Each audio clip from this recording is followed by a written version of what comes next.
Au nom du Père et du Fils et du Saint-Esprit. Amen.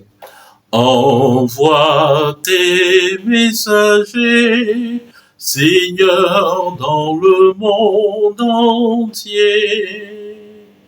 Envoie tes messagers pour qu'ils chantent ta gloire. Alléluia. Évangile de Jésus-Christ selon saint Luc. En ce temps-là, parmi les disciples, le Seigneur en désigna encore 72, et il les envoya deux par deux en avant de lui en toute ville et localité où lui-même allait se rendre.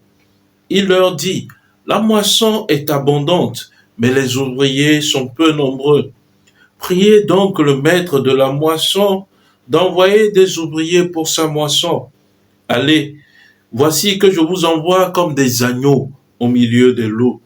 Ne portez ni bourse, ni sac, ni sandales, et ne saluez personne en chemin.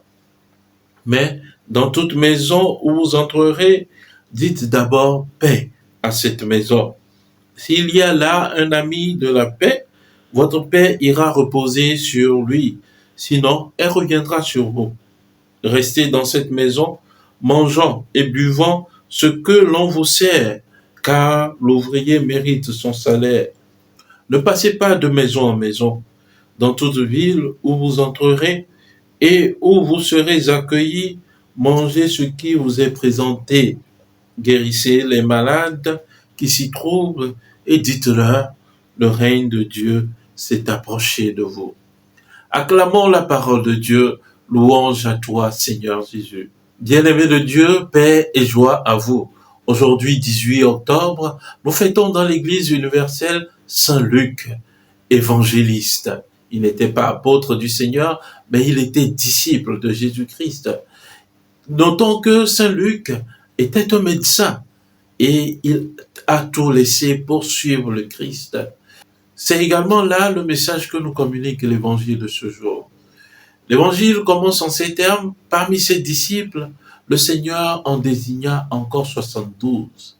Donc le Seigneur avait quand même un bon nombre de disciples, mais il en désigna encore 72 pour cette mission-là. Et le chiffre 72, on peut le retrouver dans le livre de la Genèse, qui symbolise en quelque sorte la totalité des nations païennes. Et si on fait un jeu de mathématiques, on voit que 6, c'est le chiffre de l'imperfection. 12, le chiffre de la totalité. 6 fois 12, 72. Donc, 72 pour dire que ces disciples-là étaient envoyés vers les nations païennes. Alors là, c'est nous aujourd'hui que le Christ envoie vers nos frères et sœurs qui ne connaissent pas encore la personne du Christ. Et il nous donne ce message, c'est moi qui vous ai choisi et établi afin que vous alliez, que vous portiez du fruit. N'ayons pas peur de donner notre vie au Christ Jésus. N'ayons pas peur de servir le Christ Jésus. De servir le Christ Jésus, il a besoin de nous. Il a besoin de toi aujourd'hui pour son œuvre. Et ce n'est pas ton œuvre à toi, ce n'est pas ta mission à toi, mais c'est la mission du Christ. Voilà pourquoi l'Évangile nous dit qu'ils étaient envoyés 2 à 2 dans les villes et localités où Jésus lui-même devait aller. Alors ce n'était pas leur mission, mais c'était la mission de Jésus. Et le premier témoignage qu'ils devaient donner, c'est le témoignage de leur vie. Voilà pourquoi ils étaient envoyés 2 à 2 dans les maisons pour communiquer l'évangile du Christ. Alors, chers frères, chères sœurs, le Seigneur t'appelle aujourd'hui, tout comme Saint Luc. Tu as peut-être une profession, tu as peut-être un engagement dans la société, mais même là où tu es appelé par le Seigneur et envoyé. Le Seigneur Jésus choisit ses 72 disciples et leur dit, la moisson est abondante, mais les ouvriers peu nombreux. Priez donc le maître de la moisson d'envoyer des ouvriers pour sa moisson.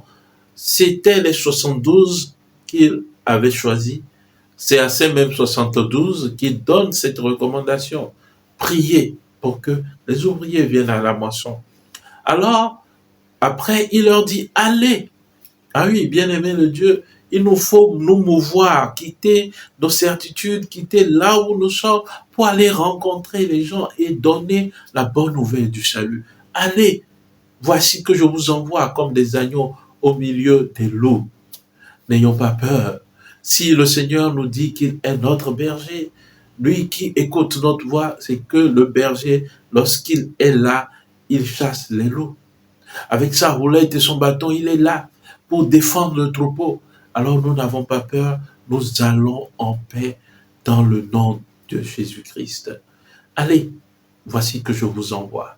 Et ensuite, là, il leur dit, ne saluez personne en chemin, car les salutations dans le monde juif étaient interminables.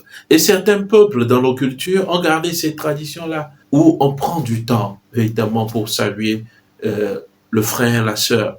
Oui, alors Jésus, par cette recommandation, voulait simplement dire l'urgence de la mission. Ne prenez ni sac, ni bâton, ni bourse. Cela implique ne pas compter sur soi, mais compter sur la bonté, la providence, la puissance du Seigneur qui nous envoie simplement. Alors, chers frères, chères sœurs, Dieu t'envoie aujourd'hui vers le monde dans lequel tu te trouves pour apporter sa bonne nouvelle. Ne ferme pas ton cœur, mais ouvre les horizons de ton cœur. Laisse-toi conduire par l'Esprit Saint pour la mission de Dieu. Et il dit encore dans la finale, guérissez les malades. Oui, chers frères, chères sœurs, lorsque nous allons au nom du Christ pour manifester le règne de Dieu qui s'approche d'eux, c'est que nous devons guérir les malades. Et nous en sommes capables par la prière, par l'exact, parce que nous avons autorité et pouvoir au nom de Jésus-Christ. Que Saint Luc intercède pour chacun de nous, afin que nous découvrions encore plus notre vocation et répondre véritablement à l'appel du Seigneur. Amen. Prions le Seigneur. Dieu éternel et tout-puissant, merci pour ta parole de vie. Merci pour Saint Luc que tu nous as donné comme évangéliste. Nous te prions humblement, Seigneur, de nous aider par l'action de ton Esprit Saint à répondre fidèlement à ton appel. Donne-nous d'évangéliser, d'apporter la bonne nouvelle à tous ceux qui ne te connaissent pas encore, afin que ton règne de paix s'établisse en eux et autour d'eux. Nous te le demandons par Jésus-Christ, ton Fils, notre Seigneur, qui vit et règne avec toi dans l'unité du Saint-Esprit, Dieu pour les siècles des siècles. Amen. Et que Dieu Tout-Puissant vous bénisse, le Père et le Fils et le Saint-Esprit. Amen.